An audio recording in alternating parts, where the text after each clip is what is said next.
The car has actually taken 7 months in total, but of course the design is quite a long part of that.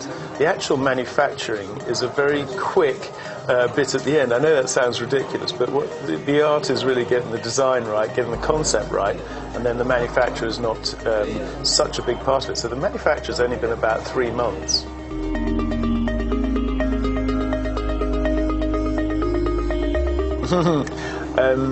Well, the actual voltage of the system, the voltage of the batteries is 400 volts. We put HV on there because guess what? You'll die with 400 volts as well as 1,000 volts. So it's a big warning.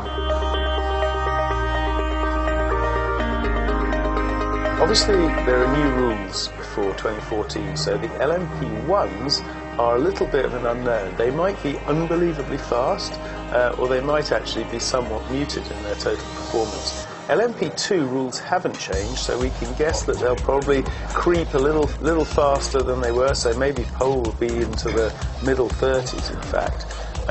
Our goal is to be right with the LMP2s. The electric lap will probably be a fraction slower than the gasoline lap, but basically the powers are very similar. If we do a really exceptional job on the electric lap, maybe it'll be as quick as the gasoline lap.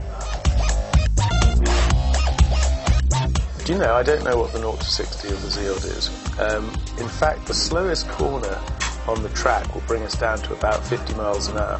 So 0 to 60 on a race car like this is not actually something we put very much attention on. In the pits, we've usually got a very high first gear ratio because we're going to use it on the track. So we struggle by in our 0 to 60. Our really impressive performance is 50 to 200 miles an hour. This is actually not DCT, not dual clutch technology.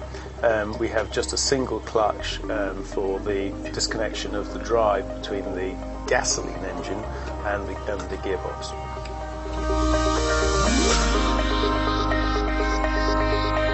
Our goal is to run on gasoline. For 50 litres of gasoline will give us around 12 laps.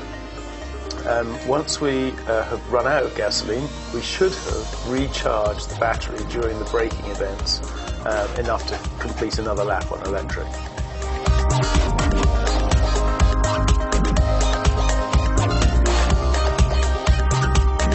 The CFD images for the pressure distribution underneath the floor of the car are like a pair of tornadoes. I mean, you have a very, very intense vortex flowing down each side of the underbody that creates the dramatic negative pressure.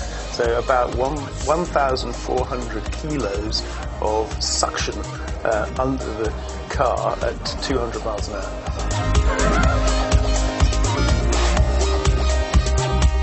That's a brilliant one, isn't it? Yeah. Well, that's probably the best question I've heard on Nismo TV since we started the channel.